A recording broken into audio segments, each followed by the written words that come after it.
ಯುವ ರೈತರಿಗೆ ನಮಸ್ಕಾರ. ಇವತ್ತು ನಾವು ಎಸ್ ಗೌಡ ಸರ್ ಜೊತೆಗೆ ದುರ್ಗಾ ಇಂಡಸ್ಟ್ರೀಸಲ್ಲಿ ಇಡೀ ಒಂದು ಕರ್ನಾಟಕ ಜನತೆಗೆ ಒಂದು ಯೂತ್ಗೆ ಇನ್ಸ್ಪಿರೇಷನ್ ಅಂತ ಹೇಳ್ಬೋದು. ಸಾರು ಇವ್ರದ್ದು ಒಂದು ತೋಟ ಇದೆ. ತೋಟದ ಜೊತೆಗೆ ಇವರೊಂದು ಪ್ಲಾಸ್ಟಿಕ್ ವಿರುದ್ಧ ಏನಾದರೂ ಪರಿಸರಕ್ಕೆ ಕೊಡುಗೆ ಕೊಡಬೇಕು ಅಂತೇಳಿ ಒಂದು ಇದು ಬ್ಯಾಗ್ಗಳನ್ನ ತಯಾರಿಸ್ತಾರೆ. ಯಾವ ಬ್ಯಾಗ್ ಮೆಟೀರಿಯಲ್ಸ್ ಅಂತ ನೋಡೋಣ. ಮತ್ತು ಇದ್ರದ್ದು ಈಗೆಲ್ಲ ಬಂದು ಪೇಪರ್ ಬ್ಯಾಗ್ ಅಂತ ಮಾಡ್ತಾರೆ. ಇದು ಯಾವುದಿದು? ಇದು ಪ್ಲಾಸ್ಟಿಕ್ಕು. ಸುಮ್ಮನೆ ಬಟ್ಟೆ ಥರ ಮಾಡಿ ಡಿಸೈನ್ ಮಾಡಿರ್ತಾರೆ. ಇವ್ರ ಜೊತೆ ಜರ್ನಿ ಮಾಡೋಣ. ಇವ್ರು ಹೇಳಿದ್ದಾರೆ ತುಂಬ ಜನಕ್ಕೆ ಒಂದು ಸಪೋರ್ಟ್ ಮಾಡ್ತೀವಿ ಸರ್ ಕರ್ನಾಟಕದಲ್ಲಿ. ನಮಗೆ ಇಡೀ ತಾಲೂಕು ವೈದ್ಯರಲ್ಲಿ ನಂತರ ಇಂಡಸ್ಟ್ರಿಗಳು ಓಪನ್ ಆಗಬೇಕು ಅಂತ ತುಂಬ ಜನ ಫೋನ್ ಮಾಡ್ತಾಯಿದ್ರು. ದುಬೈಯಿಂದ ಕುವೈತಿಂದ ಎಲ್ಲ. ಒಬ್ಬರು ಮಂಜುಳಾ ಮೇಡಮ್ ಅಂತಲೂ ಫೋನ್ ಮಾಡಿದ್ರು. ಸರ್ ನಾವು ಒಂದು ಬ್ಯಾಗ್ ಇಂಡಸ್ಟ್ರಿ ಮಾಡಬೇಕು, ಅಡಿಕೆ ಪ್ಲೇಟ್ ಇಂಡಸ್ಟ್ರಿ ಮಾಡಬೇಕಂತ. ಈ ವಿಡಿಯೋ ಬಂದು ಅವರಿಗೋಸ್ಕರ, ಅವರಿಗೂ ಒಂದು ಅವ್ರಿಗೊಂದು ಕೃತಜ್ಞತೆಗಳು ಹೇಳ್ತಾ ಅವರಿಗೋಸ್ಕರ ಒಂದು ಇನ್ಸ್ಪಿರೇಷನ್ ಆಗಿ ನಾವು ಸಾರ್ ಹತ್ರ ಬಂದ್ವಿ. ನೀವು ಸಪೋರ್ಟ್ ಮಾಡಿ ಸರ್ ಮೈ ನೇಚರ್ ಇಂಡಿಯಾಕ್ಕೆ. ನಾವು ಪ್ಲಾಸ್ಟಿಕ್ ವಿರುದ್ಧ ಓಡಾಡೋಣ. ಯಾವ ಮೆಟೀರಿಯಲ್ಸ್ ಯೂಸ್ ಮಾಡ್ತೀರಾ, ಹೆಂಗೆ ಏನು ಅಂತ ಇವ್ರು ಇಡೀ ಇಂಡಿಯಾದಾದ್ಯಂತ ಒಂದು ಸಪ್ಲೈ ಕೊಡ್ತಾ ಇದ್ದಾರೆ ಬ್ಯಾಗ್ಗಳನ್ನ. ಪ್ಲಸ್ ಇಂಡಸ್ಟ್ರಿ ಯಾರು ಮಾಡ್ಕೊತಾರೆ ಅವ್ರಿಗೂ ಸಪೋರ್ಟ್ ಮಾಡ್ತಾರೆ. ನಾವು ಇದನ್ನು ನಾವು ಕ್ಲೋಸ್ ಮಾಡಬೇಕು ಅಂದರೆ ಪ್ಲಾಸ್ಟಿಕ್ ಎಷ್ಟು ಹಾನಿಕರ ಅಂತ ಎಲ್ಲರಿಗೂ ಗೊತ್ತು.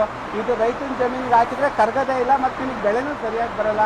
ಆ ರೀತಿ ಅವ್ರ ಹತ್ರ ಜರ್ನಿ ಮಾಡೋಣ. ಅದಕ್ಕಿಂತ ಮುಂಚೆ ಆ ಸಾಧಕನ ಇಂಟ್ರೊಡ್ಯೂಸ್ ಮಾಡ್ಕೊಳ್ಳೋಣ. ಸರ್ ನಮಸ್ತೆ. ಯಾಕೆಂದರೆ ತುಂಬ ಜನಗೊಂದು ಇನ್ಸ್ಪಿರೇಷನ್ನು. ಯಾಕೆಂದ್ರೆ ನಾವು ಏನೋ ಒಂದು ಬ್ಯಾಗ್ ತಯಾರಿಸ್ತೀವಿ, ಇಲ್ಲಿಂದ ನಾವು ತೊಗೊಂಡೋಗಿ ಬೀದರಿಗೆ ತೊಗೊಂಡೋಗ್ಬೇಕಾದ್ರೆ ಟ್ರಾನ್ಸ್ಪೋರ್ಟೇಷನ್ ಜಾಸ್ತಿ ಆಗುತ್ತೆ. ನಾವು ಟ್ರಾನ್ಸ್ಪೋರ್ಟೇಷನ್ ಮುಖ್ಯ ನೋಡ್ಬೇಕು. ಇದು ಹಾಸನ ಇಂಡಸ್ಟ್ರಿ. ನಾವು ಹೇಳ್ತೀವಿ ಸರ್ ನಮ್ಮದು ಇಂಡಸ್ಟ್ರಿನ ಬೇಕಾದ್ರೆ ಅಲ್ಲೂ ಒಂದು ಯೂನಿಟ್ ಮಾಡೋಣ. ಅಲ್ಲಿ ಹುಡುಗರುಗಳಿಗೆ ಎಂಪ್ಲಾಯ್ಮೆಂಟು ಸಿಕ್ತಂಗೆ ಆಗುತ್ತೆ, ಪ್ಲಾಸ್ಟಿಕ್ ವಿರುದ್ಧ ಹೋರಾಡೋದಂತಾರೆ.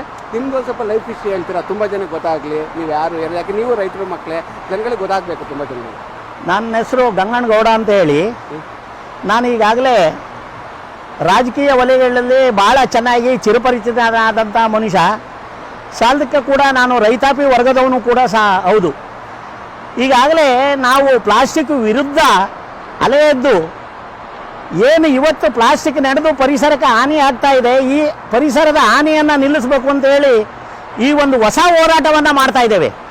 ಮೋದಿಯವರಾಗಲಿ ಅಥವಾ ಕರ್ನಾಟಕ ರಾಜ್ಯದ BJP ಸರ್ಕಾರಗಳಾಗಲಿ ಆ ನಾಯಕರು ಬರೀ ಮಾತಿನಲ್ಲಿ ಓಟ್ ತಗೊಳ್ಳುವಾಗ ಪ್ಲಾಸ್ಟಿಕ್ ಬಂದ್ ಮಾಡ್ತೀವಿ, ಪ್ಲಾಸ್ಟಿಕ್ ಬ್ಯಾನ್ ಮಾಡ್ತೀವಿ, ಪರಿಸರಕ್ಕೆ ಹಾನಿ ಆಗದಂಗೆ ಪರಿಸರ ಉಳಿಸ್ತೀವಿ ಅಂತಾರೆ ಹೊರತು ಪರಿಸರ ಇವರು ಯಾರು ಉಳಿಸ್ತಾ ಇಲ್ಲ. ಹಾಗೆ ನಮ್ಮ ಸಾರ್ವಜನಿಕ ವಲಯದಲ್ಲಿ ಇರ್ತಕ್ಕಂಥ ನಮ್ಮ ಸಾರ್ವಜನಿಕರು ಬಹಳ ದೊಡ್ಡ ತಪ್ಪು ಮಾಡ್ತಾ ಇದ್ದಾರೆ. ಏನಂತ ಹೇಳಿದರೆ ಅವ್ರಿಗೆ ಓಟ್ ಹಾಕುವಾಗ ಅವ್ರ ಮಾತನ್ನ ಕೇಳ್ಕೊಂಡು ಪರಿಸರನ ನಾವು ಉಳಿಸ್ತೀವಿ, ಪ್ಲಾಸ್ಟಿಕ್ ಬಂದ್ ಮಾಡ್ತೀವಿ ಅಂತ ಹೇಳಿದ ಮಾತು ಕೇಳ್ಕೊಂಡು ಅವರಿಗೆಲ್ಲ ಓಟ್ ಹಾಕ್ತಾರೆ ಹೊರತು ಇವರು ಈ ಪರಿಸರದ ಬಗ್ಗೆ ಕಾಳಜಿ ವಹಿಸಿ ಪ್ಲಾಸ್ಟಿಕ್ ಯಾರು ಮಾಡ್ತಾನೆ ಅವನ್ನ ಹಿಡಿದು ಸರ್ಕಾರಕ್ಕೆ ಒಪ್ಪಿಸಿ ಅವನಿಗೆ ದಂಡನೆಯನ್ನು ವಿಧಿಸಿದ್ದೇ ಆದರೆ ಪ್ಲಾಸ್ಟಿಕ್ ಅಂತಕ್ಕಂಥ ಈ ಪ್ಲಾಸ್ಟಿಕ್ ಮಹಾಮಾರಿ ನಿರ್ಮೂಲ ಆಗೋದ್ರಲ್ಲಿ ಯಾವುದೇ ರೀತಿಯ ಮಾತಿಲ್ಲ. ಮತ್ತೊಂದು ಏನಪ್ಪ ಅಂತ ಹೇಳಿದರೆ ಸಾರ್ವಜನಿಕರಿಗೆ ಕೊಡ್ತಕ್ಕಂಥ ರಾಜಕೀಯದ ವ್ಯಕ್ತಿಗಳೇ ಅಡ್ಡದಾರಿ ಹಿಡಿದಿದ್ದಾರೆ ಇವತ್ತು. ಏನಂತ ಹೇಳಿದರೆ ಪ್ಲಾಸ್ಟಿಕ್ ತಯಾರು ಮಾಡ್ತಕ್ಕಂಥ ಘಟಕಗಳೇನಿದ್ದಾವೆ ಆ ಘಟಕಗಳನ್ನು ಬೆಳಿಲಿಕ್ಕೆ ಬಿಟ್ಕೊಂಡು ಇಲ್ಲಿ ಯಾವನೋ ರಸ್ತೆ ಮೇಲೆ 1 kg ಅರ್ಧ kg ಪ್ಲಾಸ್ಟಿಕ್ ತಂದು ಮಾರವನ್ನ ಬಂದು ಇಟ್ಕೊಂಡು ಹೋಗ್ತಾ ಇದ್ದಾರೆ. ಅದೇ ಘಟಕದವ್ರನ್ನ ಇವರು ಯಾರೂ ಬಂದ್ ಮಾಡಿಸಿಲ್ಲ ರಾಜಕೀಯದವರು. ಇವರಿಗೆ ತಾಕತ್ತಿದ್ರೆ ರಾಜಕೀಯ ಅಲ್ಲಿ ಏನು ಪ್ಲಾಸ್ಟಿಕ್ ಘಟಕಗಳಿದ್ದಾವೆ ಆ ಘಟಕಗಳನ್ನ ಬಂದ್ ಮಾಡಿಸಿ ಇವರು ಏನು ಲಂಚದ ಹಣಗಳನ್ನ ಸ್ವೀಕಾರ ಮಾಡ್ತಾ ಇದ್ದಾರೆ ಅದನ್ನ ಬಿಟ್ಟು ಒಳ್ಳೆ ರೀತಿಯಲ್ಲಿ ಸಾರ್ವಜನಿಕರಿಗೆ ಅನುಕೂಲ ಆಗೋ ರೀತಿಯಲ್ಲಿ ಮಾಡಿದರೆ ಈ ಸಾರ್ವಜನಿಕ ವಲಯ ಉದ್ಧಾರ ಆಗೋದ್ರಲ್ಲಿ ತಪ್ಪೇನೂ ಇಲ್ಲ. ಅದೇ ಮೋದಿಯವರು ಏನು ಮಾಡಿದ್ದಾರೆ ಈ ಪರಿಸರಕ್ಕೆ ಹಾನಿ ಆಗ್ತಾ ಇರೋದನ್ನ ತಡಿಬೇಕು ಅಂತೇಳಿ ಅದು ಉಪಯೋಗ ಬರುತ್ತೆ. ಇಲ್ಲ ಅಂತ ಹೇಳಿದರೆ ಈ ಸರ್ಕಾರಗಳು ಏನು ಮಾಡ್ತಾ ಇದ್ದಾವೆ ನೀಚ ವೃತ್ತಿಯನ್ನು ಹಣ ತಗೊಳ್ಳೋದು, ಫ್ಯಾಕ್ಟ್ರಿನ ನಡೆಸಕ್ಕೆ ಬಿಡೋದು ಪ್ಲಾಸ್ಟಿಕ್ ಫ್ಯಾಕ್ಟ್ರಿನ, ಮತ್ತೆ ಸಾರ್ವಜನಿಕರಿಗೆ ತಪ್ಪು ಮಾಹಿತಿ ಕೊಡೋದು ಮೀಡಿಯಾದ ಮುಖಾಂತರ. ನಾವು ಪ್ಲಾಸ್ಟಿಕ್ ಬ್ಯಾನ್ ಮಾಡ್ತಾ ಇದ್ದೀವಿ, ನಾವು ಪ್ಲಾಸ್ಟಿಕ್ ಬ್ಯಾನ್ ಮಾಡ್ತಾ ಇದ್ದೀವಿ. ಎಲ್ಲಿ ಸ್ವಾಮಿ ನೀವು ಪ್ಲಾಸ್ಟಿಕ್ ಬ್ಯಾನ್ ಮಾಡಿದ್ದೀರಿ? ಬನ್ನಿ ಹಾಸನದಲ್ಲಿ ಎಷ್ಟು ಜನ ಪ್ಲಾಸ್ಟಿಕ್ ಮಾರ್ತಾರೆ ಅವ್ರನ್ನೆಲ್ಲ ನಾನೇ ಹಿಡಿದು ಕೊಡ್ತೀನಿ ಸ್ವಾಮಿ. ನೀವು ತಾಕತ್ತಿದ್ರೆ ಅವ್ರನ್ನ ಹಿಡೀರಿ, ಬಂಧಿಸಿ.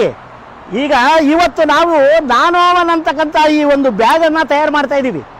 ಈ ನಾನೋವನ್ ಬ್ಯಾಗ್ ಏನಿದೆಯಲ್ಲ ಇದು 3 ತಿಂಗಳಲ್ಲಿ ನೀರಲ್ಲಿ ಕರಗಿ ಹೋಗ್ತದೆ. ಇದು ಭೂಮಿ ಪರಿಸರಕ್ಕೆ ಯಾವುದೇ ರೀತಿ ಹಾನಿ ಆಗೋದಿಲ್ಲ. ಅಂಥ ವಸ್ತುವನ್ನು ನಾವು ತಯಾರು ಮಾಡಿ ಪರಿಸರ ಉಳಿಸಬೇಕು ಅಂತ ಹೇಳಿ ಪಣ ತೊಟ್ಟು ಹೊರಟಿದ್ದೇವೆ. ಆದ ಕಾರಣದಿಂದ ಇವತ್ತು ಏನು ನಮ್ಮ ಜಿಲ್ಲಾ ಪ್ರದೇಶಗಳಲ್ಲಿ ಇರ್ತಕ್ಕಂಥ ಮುನ್ಸಿಪಾಲ್ಟಿ ಆಗಲಿ ಅಥವಾ ಕಾರ್ಪೊರೇಷನ್ ವಲಯದವರಾಗಲಿ ಅವರಿಗೆ ಮಾಹಿತಿಯನ್ನು ನೀವು ಕೊಟ್ಟಾಗ ಅವರು ಹೋಗಿ ಪ್ಲಾಸ್ಟಿಕ್ಕನ್ನು ಹಿಡಿತಾರೆ.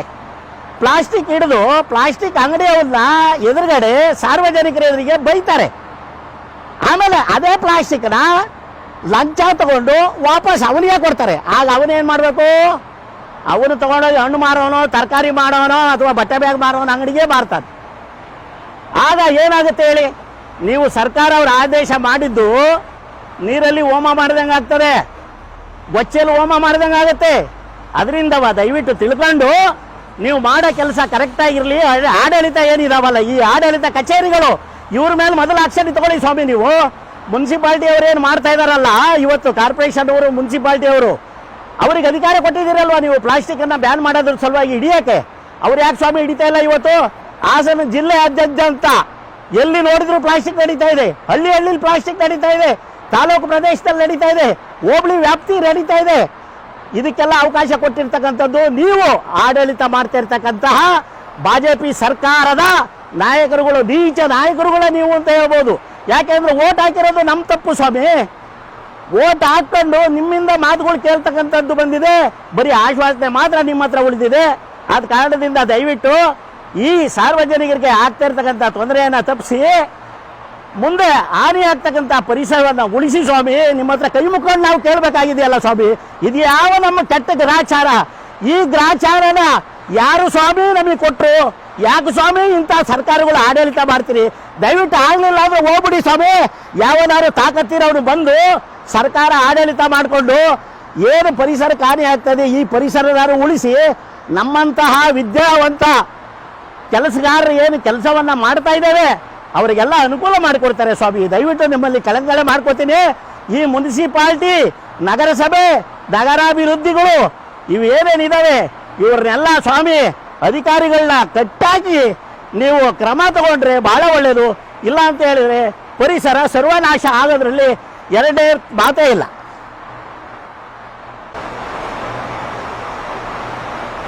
ಯುವ ರೈತರು ನಮಸ್ಕಾರ. ಇವತ್ತು ನಾವು ಎಸ್ ಗೌಡ ಸರ್ ಜೊತೆಗೆ ದುರ್ಗಾ ಇಂಡಸ್ಟ್ರೀಸಲ್ಲಿ ಇಡೀ ಒಂದು ಕರ್ನಾಟಕ ಜನತೆಗೆ ಒಂದು ಯೂತ್ಗೆ ಇನ್ಸ್ಪಿರೇಷನ್ ಅಂತ ಹೇಳ್ಬೋದು. ಸಾರು ಇವ್ರದ್ದು ಒಂದು ತೋಟ ಇದೆ, ತೋಟದ ಜೊತೆಗೆ ಇವರೊಂದು ಪ್ಲಾಸ್ಟಿಕ್ ವಿರುದ್ಧ ಏನಾದರೂ ಒಂದು ಪರಿಸರಕ್ಕೆ ಕೊಡುಗೆ ಕೊಡಬೇಕು ಅಂತೇಳಿ ಒಂದು ಇದು ಬ್ಯಾಗ್ಗಳನ್ನ ತಯಾರಿಸ್ತಾರೆ. ಯಾವ ಬ್ಯಾಗ್ ಮೆಟೀರಿಯಲ್ಸ್ ಅಂತ ನೋಡೋಣ.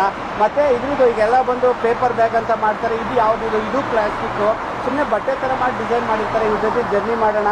ಇವ್ರು ಹೇಳಿದ್ದಾರೆ ತುಂಬ ಜನಕ್ಕೊಂದು ಸಪೋರ್ಟ್ ಮಾಡ್ತೀವಿ ಸರ್ ಕರ್ನಾಟಕದಲ್ಲಿ, ನಮಗೆ ಇಡೀ ತಾಲೂಕು ವೈದಲ್ಲಿ ನಂತರ ಇಂಡಸ್ಟ್ರಿಗಳು ಓಪನ್ ಆಗಬೇಕು ಅಂತ ತುಂಬ ಜನ ಫೋನ್ ಮಾಡ್ತಾಯಿದ್ರು. ದುಬೈಯಿಂದ, ಕುವೈತಿಂದ ಎಲ್ಲ. ಒಬ್ಬರು ಮಂಜುಳಾ ಮೇಡಮ್ ಅಂತಲೂ ಫೋನ್ ಮಾಡಿದ್ರು, ಸರ್ ನಾವು ಒಂದು ಬ್ಯಾಗ್ ಇಂಡಸ್ಟ್ರಿ ಮಾಡಬೇಕು, ಅಡಿಕೆ ಪ್ಲೇಟ್ ಇಂಡಸ್ಟ್ರಿ ಮಾಡಬೇಕು ಅಂತ. ಈ ವಿಡಿಯೋ ಬಂದು ಅವರಿಗೋಸ್ಕರ, ಅವರಿಗೂ ಒಂದು ಇದೊಂದು ಅವ್ರಿಗೂ ಕೃತಜ್ಞತೆಗಳು ಹೇಳ್ತಾ ಅವರಿಗೋಸ್ಕರ ಒಂದು ಇನ್ಸ್ಪಿರೇಷನ್ ಆಗಿ ನಾವು ಸಾರ್ ಹತ್ರ ಬಂದ್ವಿ. ನೀವು ಸಪೋರ್ಟ್ ಮಾಡಿ ಸರ್ ಮೈ ನೇಚರ್ ಇಂಡಿಯಾಕ್ಕೆ. ನಾವು ಪ್ಲಾಸ್ಟಿಕ್ ವಿರುದ್ಧ ಹೋರಾಡೋಣ. ಯಾವ ಮೆಟೀರಿಯಲ್ಸ್ ಯೂಸ್ ಮಾಡ್ತೀರಾ, ಹೆಂಗೆ ಏನು ಅಂತ ಇವ್ರು ಇಡೀ ಇಂಡಿಯಾದಾದ್ಯಂತ ಒಂದು ಸಪ್ಲೈ ಕೊಡ್ತಾ ಇದ್ದಾರೆ ಬ್ಯಾಗ್ಗಳನ್ನ. ಪ್ಲಸ್ ಇಂಡಸ್ಟ್ರಿ ಯಾರು ಮಾಡ್ಕೊತಾರೆ ಅವ್ರಿಗೂ ಸಪೋರ್ಟ್ ಮಾಡ್ತಾರೆ. ನಾವು ಇದನ್ನು ನಾವು ಕ್ಲೋಸ್ ಮಾಡಬೇಕು ಅಂದರೆ ಪ್ಲಾಸ್ಟಿಕ್ ಎಷ್ಟು ಹಾನಿಕರ ಅಂತ ಎಲ್ಲರಿಗೂ ಗೊತ್ತು. ಇದು ರೈತನ ಜಮೀನಿಗೆ ಹಾಕಿದರೆ ಕರಗದೇ ಇಲ್ಲ ಮತ್ತು ನಿಮಗೆ ಬೆಳೆನೂ ಸರಿಯಾಗಿ ಬರೋಲ್ಲ. ಆ ರೀತಿ ಅವ್ರ ಹತ್ರ ಜರ್ನಿ ಮಾಡೋಣ. ಅದಕ್ಕಿಂತ ಮುಂಚೆ ಆ ಸಾಧಕನ ಇಂಟ್ರೊಡ್ಯೂಸ್ ಮಾಡ್ಕೊಳ್ಳೋಣ. ಸರ್ ನಮಸ್ತೆ. ಯಾಕೆಂದರೆ ತುಂಬ ಜನಗೊಂದು ಇನ್ಸ್ಪಿರೇಷನ್ನು. ಯಾಕೆಂದರೆ ನಾವು ಏನೋ ಒಂದು ಬ್ಯಾಗ್ ತಯಾರಿಸ್ತೀವಿ, ಇಲ್ಲಿಂದ ನಾವು ತೊಗೊಂಡೋಗಿ ಬೀದರಿಗೆ ತೊಗೊಂಡೋಗ್ಬೇಕು, ಟ್ರಾನ್ಸ್ಪೋರ್ಟೇಷನ್ ಜಾಸ್ತಿ ಆಗುತ್ತೆ. ನಾವು ಟ್ರಾನ್ಸ್ಪೋರ್ಟೇಷನ್ ಮುಖ್ಯ ನೋಡ್ಬೇಕು. ಇದು ಹಾಸನ ಇಂಡಸ್ಟ್ರಿ. ನಾವು ಹೇಳ್ತೀವಿ ಸರ್ ನಮ್ಮದು ಇಂಡಸ್ಟ್ರಿನ ಬೇಕಾದ್ರೆ ಅಲ್ಲೂ ಒಂದು ಯೂನಿಟ್ ಮಾಡೋಣ, ಅಲ್ಲಿ ಹುಡುಗರುಗಳಿಗೆ ಎಂಪ್ಲಾಯ್ಮೆಂಟು ಸಿಕ್ತಂಗೆ ಆಗುತ್ತೆ, ಪ್ಲಾಸ್ಟಿಕ್ ವಿರುದ್ಧ ಹೋರಾಡೋದಂತಾರೆ. ನಿಮ್ಮದು ಸ್ವಲ್ಪ ಲೈಫ್ ಹಿಸ್ಟ್ರಿ ಹೇಳ್ತೀರಾ, ತುಂಬ ಜನಕ್ಕೆ ಗೊತ್ತಾಗಲಿ ನೀವು ಯಾರು ಏನು, ಯಾಕೆ ನೀವು ರೈತರು ಮಕ್ಕಳೇ, ಜನಗಳಿಗೆ ಗೊತ್ತಾಗಬೇಕು ತುಂಬ ಜನರಿಗೆ. ನನ್ನ ಹೆಸರು ಗಂಗಣ್ಣಗೌಡ ಅಂತ ಹೇಳಿ. ನಾನು ಈಗಾಗಲೇ ರಾಜಕೀಯ ವಲಯಗಳಲ್ಲಿ ಭಾಳ ಚೆನ್ನಾಗಿ ಚಿರಪರಿಚಿತನಾದಂಥ ಮನುಷ್ಯ. ಸಾಲದಕ್ಕೆ ಕೂಡ ನಾನು ರೈತಾಪಿ ವರ್ಗದವನು ಕೂಡ ಹೌದು. ಈಗಾಗಲೇ ನಾವು ಪ್ಲಾಸ್ಟಿಕ್ ವಿರುದ್ಧ ಅಲೆ ಎದ್ದು ಏನು ಇವತ್ತು ಪ್ಲಾಸ್ಟಿಕ್ ನಡೆದು ಪರಿಸರಕ್ಕೆ ಹಾನಿ ಆಗ್ತಾ ಇದೆ, ಈ ಪರಿಸರದ ಹಾನಿಯನ್ನು ನಿಲ್ಲಿಸಬೇಕು ಅಂತ ಹೇಳಿ ಈ ಒಂದು ಹೊಸ ಹೋರಾಟವನ್ನು ಮಾಡ್ತಾ ಇದ್ದೇವೆ.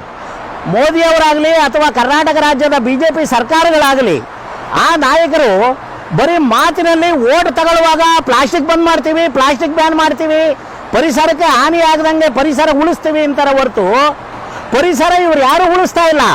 ಹಾಗೆ ನಮ್ಮ ಸಾರ್ವಜನಿಕ ವಲಯದಲ್ಲಿ ಇರ್ತಕ್ಕಂಥ ನಮ್ಮ ಸಾರ್ವಜನಿಕರು ಬಹಳ ದೊಡ್ಡ ತಪ್ಪು ಮಾಡ್ತಾ ಇದ್ದಾರೆ. ಏನಂತ ಹೇಳಿದರೆ ಅವ್ರಿಗೆ ಓಟ್ ಹಾಕುವಾಗ ಅವ್ರ ಮಾತನ್ನ ಕೇಳ್ಕೊಂಡು ಪರಿಸರನ ನಾವು ಉಳಿಸ್ತೀವಿ, ಪ್ಲಾಸ್ಟಿಕ್ ಬಂದ್ ಮಾಡ್ತೀವಿ ಅಂತ ಹೇಳಿದ ಮಾತು ಕೇಳ್ಕೊಂಡು ಅವರಿಗೆಲ್ಲ ಓಟ್ ಹಾಕ್ತಾರೆ ಹೊರತು ಇವರು ಈ ಪರಿಸರದ ಬಗ್ಗೆ ಕಾಳಜಿ ವಹಿಸಿ ಪ್ಲಾಸ್ಟಿಕ್ ಯಾರು ಮಾಡ್ತಾನೆ ಅವನ್ನ ಹಿಡಿದು ಸರ್ಕಾರಕ್ಕೆ ಒಪ್ಪಿಸಿ ಅವನಿಗೆ ದಂಡನೆಯನ್ನು ವಿಧಿಸಿದ್ದೇ ಆದರೆ ಪ್ಲಾಸ್ಟಿಕ್ ಅಂತಕ್ಕಂಥ ಈ ಪ್ಲಾಸ್ಟಿಕ್ ಮಹಾಮಾರಿ ನಿರ್ಮೂಲ ಆಗೋದ್ರಲ್ಲಿ ಯಾವುದೇ ರೀತಿಯ ಮಾತಿಲ್ಲ. ಮತ್ತೊಂದು ಏನಪ್ಪ ಅಂತ ಹೇಳಿದರೆ ಸಾರ್ವಜನಿಕರಿಗೆ ಕೊಡ್ತಕ್ಕಂಥ ರಾಜಕೀಯದ ವ್ಯಕ್ತಿಗಳೇ ಅಡ್ಡದಾರಿ ಹಿಡಿದಿದ್ದಾರೆ. ಇವತ್ತು ಏನಂತ ಹೇಳಿದ್ರೆ ಪ್ಲಾಸ್ಟಿಕ್ ತಯಾರು ಮಾಡ್ತಕ್ಕಂಥ ಘಟಕಗಳು ಏನಿದಾವೆ ಆ ಘಟಕಗಳನ್ನ ಬೆಳಿಲಿಕ್ಕೆ ಬಿಟ್ಕೊಂಡು ಇಲ್ಲಿ ಯಾವನೋ ರಸ್ತೆ ಮೇಲೆ 1 kg ಅರ್ಧ kg ಪ್ಲಾಸ್ಟಿಕ್ ತಂದು ಮಾರವನ್ನ ಬಂದು ಇಟ್ಕೊಂಡು ಹೋಗ್ತಾ ಇದ್ದಾರೆ. ಅದೇ ಘಟಕದವ್ರನ್ನ ಇವರು ಯಾರು ಬಂದ್ ಮಾಡಿಸಿಲ್ಲ ರಾಜಕೀಯದವರು. ಇವರಿಗೆ ತಾಕತ್ತಿದ್ರೆ ರಾಜಕೀಯ ಅಲ್ಲಿ ಏನು ಪ್ಲಾಸ್ಟಿಕ್ ಘಟಕಗಳಿದಾವೆ ಆ ಘಟಕಗಳನ್ನ ಬಂದ್ ಮಾಡಿಸಿ ಇವರು ಏನು ಲಂಚದ ಹಣಗಳನ್ನ ಸ್ವೀಕಾರ ಮಾಡ್ತಾ ಇದ್ದಾರೆ ಅದನ್ನ ಬಿಟ್ಟು ಒಳ್ಳೆ ರೀತಿಯಲ್ಲಿ ಸಾರ್ವಜನಿಕರಿಗೆ ಅನುಕೂಲ ಆಗೋ ರೀತಿಯಲ್ಲಿ ಮಾಡಿದರೆ ಈ ಸಾರ್ವಜನಿಕ ವಲಯ ಉದ್ಧಾರ ಆಗೋದ್ರಲ್ಲಿ ತಪ್ಪೇನೂ ಇಲ್ಲ.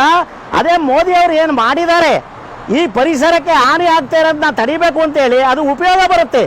ಇಲ್ಲ ಅಂತ ಹೇಳಿದ್ರೆ ಈ ಸರ್ಕಾರಗಳು ಏನು ಮಾಡ್ತಾ ಇದ್ದಾವೆ ನೀಚ ವೃತ್ತಿಯನ್ನು ಹಣ ತಗೊಳ್ಳೋದು ಫ್ಯಾಕ್ಟ್ರಿನ ನಡೆಸಕ್ಕೆ ಬಿಡೋದು ಪ್ಲಾಸ್ಟಿಕ್ ಫ್ಯಾಕ್ಟ್ರಿನ, ಮತ್ತೆ ಸಾರ್ವಜನಿಕರಿಗೆ ತಪ್ಪು ಮಾಹಿತಿ ಕೊಡೋದು ಮೀಡಿಯಾದ ಮುಖಾಂತರ. ನಾವು ಪ್ಲಾಸ್ಟಿಕ್ ಬ್ಯಾನ್ ಮಾಡ್ತಾ ಇದ್ದೀವಿ, ನಾವು ಪ್ಲಾಸ್ಟಿಕ್ ಬ್ಯಾನ್ ಮಾಡ್ತಾ ಇದ್ದೀವಿ. ಎಲ್ಲಿ ಸ್ವಾಮಿ ನೀವು ಪ್ಲಾಸ್ಟಿಕ್ ಬ್ಯಾನ್ ಮಾಡಿದ್ದೀರಿ? ಬನ್ನಿ, ಹಾಸನದಲ್ಲಿ ಎಷ್ಟು ಜನ ಪ್ಲಾಸ್ಟಿಕ್ ಮಾರ್ತಾರೆ ಅವ್ರನ್ನೆಲ್ಲ ನಾನೇ ಹಿಡಿದು ಕೊಡ್ತೀನಿ ಸ್ವಾಮಿ. ನೀವು ತಾಕತ್ತಿದ್ರೆ ಅವ್ರನ್ನ ಹಿಡೀರಿ, ಬಂಧಿಸಿ. ಈಗ ಇವತ್ತು ನಾವು ನಾನೋವನ್ ಅಂತಕ್ಕಂಥ ಈ ಒಂದು ಬ್ಯಾಗನ್ನು ತಯಾರು ಮಾಡ್ತಾ ಇದ್ದೀವಿ. ಈ ನಾನೋವನ್ ಬ್ಯಾಗ್ ಏನಿದೆಯಲ್ಲ ಇದು 3 ತಿಂಗಳಲ್ಲಿ ನೀರಲ್ಲಿ ಕರಗಿ ಹೋಗ್ತದೆ. ಇದು ಭೂಮಿ ಪರಿಸರಕ್ಕೆ ಯಾವುದೇ ರೀತಿ ಹಾನಿ ಆಗೋದಿಲ್ಲ. ಅಂಥ ವಸ್ತುವನ್ನು ನಾವು ತಯಾರು ಮಾಡಿ ಪರಿಸರ ಉಳಿಸ್ಬೇಕು ಅಂತ ಹೇಳಿ ಪಣ ತೊಟ್ಟು ಹೊರಟಿದ್ದೇವೆ. ಆದ ಕಾರಣದಿಂದ ಇವತ್ತು ಏನು ನಮ್ಮ ಜಿಲ್ಲಾ ಪ್ರದೇಶಗಳಲ್ಲಿ ಇರ್ತಕ್ಕಂಥ ಮುನ್ಸಿಪಾಲ್ಟಿ ಆಗಲಿ ಅಥವಾ ಕಾರ್ಪೊರೇಷನ್ ವಲಯದವರಾಗಲಿ ಅವರಿಗೆ ಮಾಹಿತಿಯನ್ನು ನೀವು ಕೊಟ್ಟಾಗ ಅವರು ಹೋಗಿ ಪ್ಲಾಸ್ಟಿಕ್ಕನ್ನು ಹಿಡಿತಾರೆ. ಪ್ಲಾಸ್ಟಿಕ್ ಹಿಡಿದು ಪ್ಲಾಸ್ಟಿಕ್ ಅಂಗಡಿಯವ್ರನ್ನ ಎದುರುಗಡೆ ಸಾರ್ವಜನಿಕರ ಎದುರಿಗೆ ಬೈತಾರೆ. ಆಮೇಲೆ ಅದೇ ಪ್ಲಾಸ್ಟಿಕ್ನ ಲಂಚ ತಗೊಂಡು ವಾಪಸ್ ಅವನಿಗೆ ಕೊಡ್ತಾರೆ. ಆಗ ಅವನೇನು ಮಾಡಬೇಕು? ಅವನು ತಗೊಂಡೋಗಿ ಹಣ್ಣು ಮಾರೋನೋ ತರಕಾರಿ ಮಾಡೋನೋ ಅಥವಾ ಬಟ್ಟೆ ಬ್ಯಾಗ್ ಮಾರೋನೋ ಅಂಗಡಿಗೆ ಮಾರ್ತಾನೆ. ಆಗ ಏನಾಗುತ್ತೆ ಹೇಳಿ? ನೀವು ಸರ್ಕಾರ ಅವರು ಆದೇಶ ಮಾಡಿದ್ದು ನೀರಲ್ಲಿ ಹೋಮ ಮಾಡಿದಂಗೆ ಆಗ್ತದೆ, ಗೊಚ್ಚೆಯಲ್ಲಿ ಹೋಮ ಮಾಡಿದಂಗೆ ಆಗುತ್ತೆ. ಅದರಿಂದ ದಯವಿಟ್ಟು ತಿಳ್ಕೊಂಡು ನೀವು ಮಾಡೋ ಕೆಲಸ ಕರೆಕ್ಟಾಗಿರಲಿ. ಆಡಳಿತ ಏನಿದಾವಲ್ಲ ಈ ಆಡಳಿತ ಕಚೇರಿಗಳು ಇವ್ರ ಮೇಲೆ ಮೊದಲು ಆಕ್ಷನ್ ತಗೊಳ್ಳಿ ಸ್ವಾಮಿ. ನೀವು ಮುನ್ಸಿಪಾಲ್ಟಿ ಅವರು ಏನು ಮಾಡ್ತಾ ಇದ್ದಾರಲ್ಲ ಇವತ್ತು ಕಾರ್ಪೊರೇಷನ್ ಅವರು ಮುನ್ಸಿಪಾಲ್ಟಿ ಅವರು ಅವ್ರಿಗೆ ಅಧಿಕಾರ ಕೊಟ್ಟಿದ್ದೀರಲ್ವ ನೀವು ಪ್ಲಾಸ್ಟಿಕ್ಕನ್ನು ಬ್ಯಾನ್ ಮಾಡೋದ್ರ ಸಲುವಾಗಿ ಹಿಡಿಯೋಕ್ಕೆ. ಅವ್ರು ಯಾಕೆ ಸ್ವಾಮಿ ಹಿಡಿತಾ ಇಲ್ಲ? ಇವತ್ತು ಹಾಸನ ಜಿಲ್ಲೆಯಾದ್ಯಂತ ಎಲ್ಲಿ ನೋಡಿದ್ರು ಪ್ಲಾಸ್ಟಿಕ್ ನಡೀತಾ ಇದೆ. ಹಳ್ಳಿ ಪ್ಲಾಸ್ಟಿಕ್ ನಡೀತಾ ಇದೆ, ತಾಲೂಕು ಪ್ರದೇಶದಲ್ಲಿ ನಡೀತಾ ಇದೆ, ಹೋಬಳಿ ವ್ಯಾಪ್ತಿ ನಡೀತಾ ಇದೆ. ಇದಕ್ಕೆಲ್ಲ ಅವಕಾಶ ಕೊಟ್ಟಿರ್ತಕ್ಕಂಥದ್ದು ನೀವು ಆಡಳಿತ ಮಾಡ್ತಾ ಇರ್ತಕ್ಕಂತಹ ಬಿಜೆಪಿ ಸರ್ಕಾರದ ನಾಯಕರುಗಳು, ನೀಚ ನಾಯಕರುಗಳೇ ನೀವು ಅಂತ ಹೇಳ್ಬೋದು. ಯಾಕೆಂದ್ರೆ ಓಟ್ ಹಾಕಿರೋದು ನಮ್ಮ ತಪ್ಪು ಸ್ವಾಮಿ. ಓಟ್ ಹಾಕ್ಕೊಂಡು ನಿಮ್ಮಿಂದ ಮಾತುಗಳು ಕೇಳ್ತಕ್ಕಂಥದ್ದು ಬಂದಿದೆ, ಬರೀ ಆಶ್ವಾಸನೆ ಮಾತ್ರ ನಿಮ್ಮ ಹತ್ರ ಉಳಿದಿದೆ. ಆದ ಕಾರಣದಿಂದ ದಯವಿಟ್ಟು ಈ ಸಾರ್ವಜನಿಕರಿಗೆ ಆಗ್ತಾ ಇರ್ತಕ್ಕಂಥ ತೊಂದರೆಯನ್ನು ತಪ್ಪಿಸಿ ಮುಂದೆ ಹಾನಿ ಆಗ್ತಕ್ಕಂಥ ಪರಿಸರವನ್ನು ಉಳಿಸಿ ಸ್ವಾಮಿ. ನಿಮ್ಮ ಹತ್ರ ಕೈ ಮುಕ್ಕೊಂಡು ನಾವು ಕೇಳಬೇಕಾಗಿದೆಯಲ್ಲ ಸ್ವಾಮಿ, ಇದು ಯಾವ ನಮ್ಮ ಕೆಟ್ಟ ಗ್ರಹಚಾರ? ಈ ಗ್ರಹಚಾರನ ಯಾರು ಸ್ವಾಮಿ ನಮಗೆ ಕೊಟ್ಟರು? ಯಾಕೆ ಸ್ವಾಮಿ ಇಂಥ ಸರ್ಕಾರಗಳು ಆಡಳಿತ ಮಾಡ್ತೀರಿ? ದಯವಿಟ್ಟು ಆಗಲಿಲ್ಲ ಅಂದರೆ ಹೋಗ್ಬಿಡಿ ಸ್ವಾಮಿ. ಯಾವನಾದ್ರು ತಾಕತ್ತಿರೋರು ಬಂದು ಸರ್ಕಾರ ಆಡಳಿತ ಮಾಡಿಕೊಂಡು ಏನು ಪರಿಸರಕ್ಕೆ ಹಾನಿ ಆಗ್ತದೆ ಈ ಪರಿಸರದಾರು ಉಳಿಸಿ ನಮ್ಮಂತಹ ವಿದ್ಯಾವಂತ ಕೆಲಸಗಾರರು ಏನು ಕೆಲಸವನ್ನು ಮಾಡ್ತಾ ಇದ್ದೇವೆ ಅವರಿಗೆಲ್ಲ ಅನುಕೂಲ ಮಾಡಿಕೊಡ್ತಾರೆ ಸ್ವಾಮಿ. ದಯವಿಟ್ಟು ನಿಮ್ಮಲ್ಲಿ ಕೆಳಗಡೆ ಮಾಡ್ಕೋತೀನಿ. ಈ ಮುನ್ಸಿಪಾಲ್ಟಿ, ನಗರಸಭೆ, ನಗರಾಭಿವೃದ್ಧಿಗಳು ಇವು ಏನೇನಿದ್ದಾವೆ ಇವ್ರನ್ನೆಲ್ಲ ಸ್ವಾಮಿ ಅಧಿಕಾರಿಗಳನ್ನ ಕಟ್ಟಾಕಿ ನೀವು ಕ್ರಮ ತಗೊಂಡ್ರೆ ಭಾಳ ಒಳ್ಳೆಯದು. ಇಲ್ಲ ಅಂತ ಹೇಳಿದ್ರೆ ಪರಿಸರ ಸರ್ವನಾಶ ಆಗೋದ್ರಲ್ಲಿ ಎರಡೇ ಮಾತೇ ಇಲ್ಲ. mynatureindia.com ದೇಶದ ಮೇಲೆ ಅಭಿಮಾನ ಮತ್ತು ಪ್ರಕೃತಿಯ ಮೇಲೆ ಕಾಳಜಿ ಇರುವ ಪ್ರತಿಯೊಬ್ಬರು ಯುವಕರಿಂದ ವಯಸ್ಕರವರೆಗೆ ಎಲ್ಲರೂ ಸ್ವಪ್ರೇರಣೆಯಿಂದ ಸೇವೆ ಸಲ್ಲಿಸಲು ಮುಕ್ತ ಅವಕಾಶವನ್ನು ನೀಡುತ್ತೇವೆ. ಜೊತೆಗೆ ನಿಮ್ಮ ಅಭಿಪ್ರಾಯವನ್ನು ನಮ್ಮೊಂದಿಗೆ ಹಂಚಿಕೊಂಡರೆ ಸಂಸ್ಥೆಯ ಅಭಿವೃದ್ಧಿಗೆ ಸಹಕಾರಿಯಾಗಲಿದೆ. ಪ್ಲಾಸ್ಟಿಕ್ ಮುಕ್ತ ಭಾರತ, ನಿರುದ್ಯೋಗ ಮುಕ್ತ ಭಾರತ, ಸದೃಢ ಸಂಪದ್ಭರಿತ ಭಾರತವನ್ನಾಗಿಸುವುದು ನಮ್ಮೆಲ್ಲರ ಜವಾಬ್ದಾರಿ. ನಮ್ಮ ಪಯಣವು ಪ್ರಕೃತಿಯೆಡೆಗೆ. ನೀವು ಸಹ ನಮ್ಮೊಂದಿಗೆ ಕೈಜೋಡಿಸಿ. ಜೈ ಹಿಂದ್, ಜೈ ಭಾರತ್ ಮಾತೆ, Vande Mataram. mynatureindia.com, mynatureindia.in, mynatureindia.org ಅತಿ ಶೀಘ್ರದಲ್ಲಿ ನಿಮ್ಮ ಮುಂದೆ.